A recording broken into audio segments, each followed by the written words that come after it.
सभी दर्शकों को प्रेम कुमार बहुत की तरफ से सादर प्रणाम, नमस्कार। साथियों, आप देख रहे हैं बीपीए न्यूज़, देश का सच दिखाते हैं। प्रिय दर्शकों, आज से लगभग 9-10 महीनों से एक एक गांव में जाकर के ग्राउंड जीरो लेवल की रिपोर्ट आप लोगों तक हम भेजने का काम कर रहे हैं। किन सरपंच के द्वारा, पार्षदों के द्वारा, चेयरपर्सन के द्वारा, चेयरमैनों के द्वारा कितना कार्य हुआ है, कितना विकास का कार्य हुआ है। और अभी ये इतिहास में पहली बार हुआ 1966 के बाद में कि बिना आचार संहिता लगे या बिना इलेक्शन डेट नॉमिनेट हुए सरपंचों के जो चार्ज हैं वो वापस ले लिए हैं। क्योंकि संवैधानिक तौर पे 5 साल का उनका कार्यकाल पूरा 24 फरवरी को हो जाता है, तो 23 फरवरी को उनका बस्ता जमा हो चुका है। लेकिन सरकार चाहे तो इसमें संशोधन करके जब तक, क्योंकि कोरोना महामारी फैली हुई है, वैश्विक महामारी है, और दूसरे प्रदेशों में भी चुनाव हुई है जहाँ पर हाईकोर्ट ने, माननीय हाईकोर्ट ने संज्ञान लिया, तो यहाँ पर जब तक चुनाव ना हो तब तक सरपंचों को उनकी पावर वापस देनी चाहिए थी, वापस लेनी नहीं चाहिए थी, जब तक कि कोई नई कमेटी का गठन नहीं हो जाए। यहाँ आज हम पहुँचे गांव नीकरी में, और नीकरी के जो सरपंच है वो है भाई कपिल जी। भाई कपिल जी से आज हम जानना चाहेंगे कि उनके योजना में, उनके टाइम में, पंचवर्षीय योजना में कितने विकास कार्य हुए और क्या क्या उनको दिक्कतें आई शासन की तरफ से, प्रशासन की तरफ से। और एक भाई की, एक इस गाँव की मैं मेन खासियत और बताऊँगा, आज तक इस गाँव में शमशान भूमि नहीं है। हरियाणा सरकार ने इस पर क्या संज्ञान लिया, माननीय मुख्यमंत्री मनोहर लाल खट्टर जी ने इस पर क्या संज्ञान लिया, या उप मुख्यमंत्री दुष्यंत चौटाला जी ने इस पर क्या संज्ञान लिया, ये जानेंगे भाई कपिल जी से। कपिल भाई नमस्कार। नमस्कार कपिल भाई, सबसे पहले तो मैं बीपीए न्यूज़ चैनल पर जुड़ने के लिए आपका, आपके गांव का, आपकी पंचायत का हार्दिक वेलकम करता हूं, स्वागत करता हूं।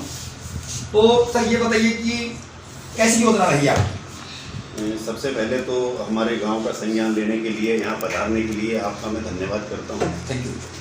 और रही बात 5 साल की इस योजना की, तो बहुत अच्छी योजना रही। गवर्नमेंट की तरफ से भी हमें बहुत अच्छा सपोर्ट मिला, ग्रांट्स मिली, और गांव की ओर से भी सारे ग्रामवासियों का मैं धन्यवाद करता हूं। उनकी ओर से भी बहुत अच्छा सहयोग गया, आज इसकी वजह से हम गांव में अच्छे से काम कर पाए।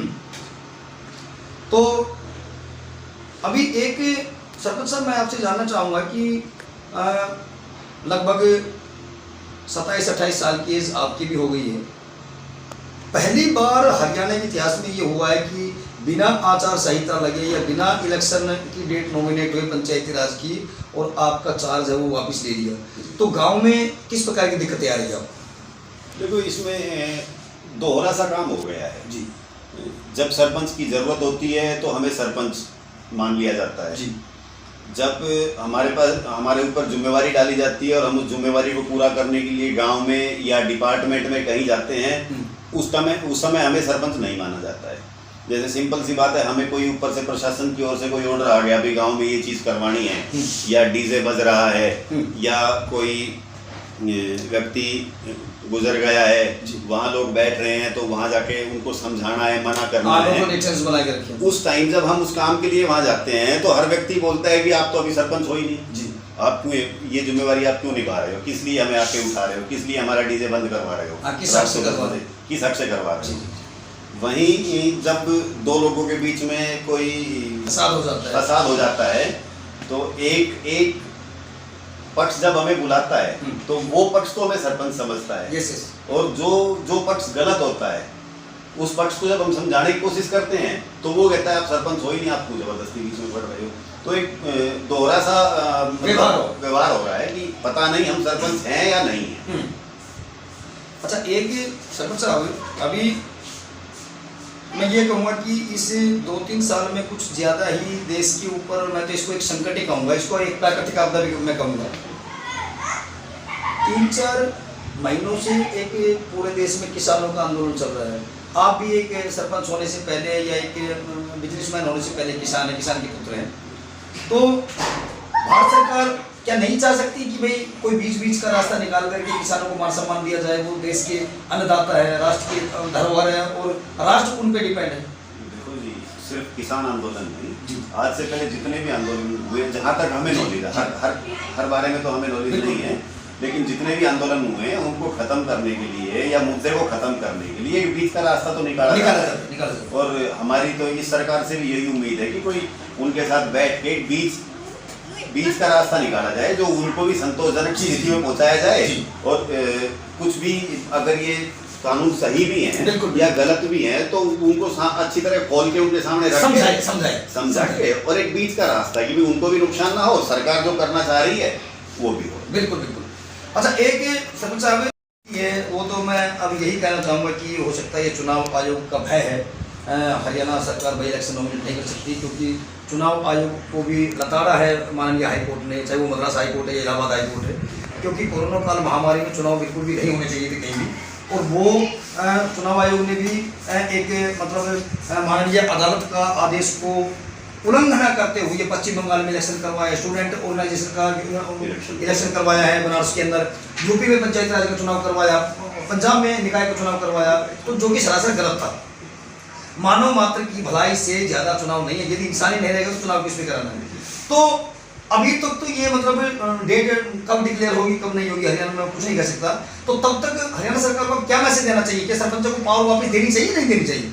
हाँ देखो, अगर वो डेट डिक्लेयर नहीं हो पा रही है इस कोरोना की वजह से या कोई प्रॉब्लम है, तो तब तक या तो सरपंचों को पावर दो जी, या बिल्कुल ही अपना प्रशासन का राज चालू हो जाए। बिल्कुल एक काम तो करना चाहिए ना। तो वो इसीलिए मैं अभी पहले वाले सवाल के ऊपर मैंने जवाब दिया था कि एक दोहरा सा चरित्र सामने आ रहा है सरपंच का। जी जी जी, सरपंच है भी नहीं भी है, अगर है तो उसको पावर दी जाए, बिल्कुल वो अटेस्ट कर पाए, वो आपका हाउस टैक्स ले पाए, वो गांव में कोई जो उसको निपटा पाए, वो गांव में प्रगति के कार्य कर पाए। अभी तो कार्य बिल्कुल बंद है, डिपार्टमेंट में वीडियो एक है, गांव 100 है, बिल्कुल कहाँ तक देखें, नहीं देख सकते। वो सरपंचों को एक लिमिटेड ही सही लेकिन पावर नहीं, बिल्कुल जब तक अगला इलेक्शन नॉमिनेट नहीं हो। अच्छा, एक सरपंच साहब, मुझे लोगों से शिकायत मिली थी कुछ दिनों से कि आपके गांव में जो शमशान भूमि है वो या तो कहीं दबी हुई है या है ही नहीं, उसके ऊपर मतलब क्या संज्ञान लिया आपने? देखो जी, हमारे गांव की शमशान घाट के बारे में अगर हम बात करें तो हमारे गांव के शमशान घाट के बारे में अगर हम बात करें तो 39-40 साल, अभी तो बल्कि 42 साल हो गए हैं।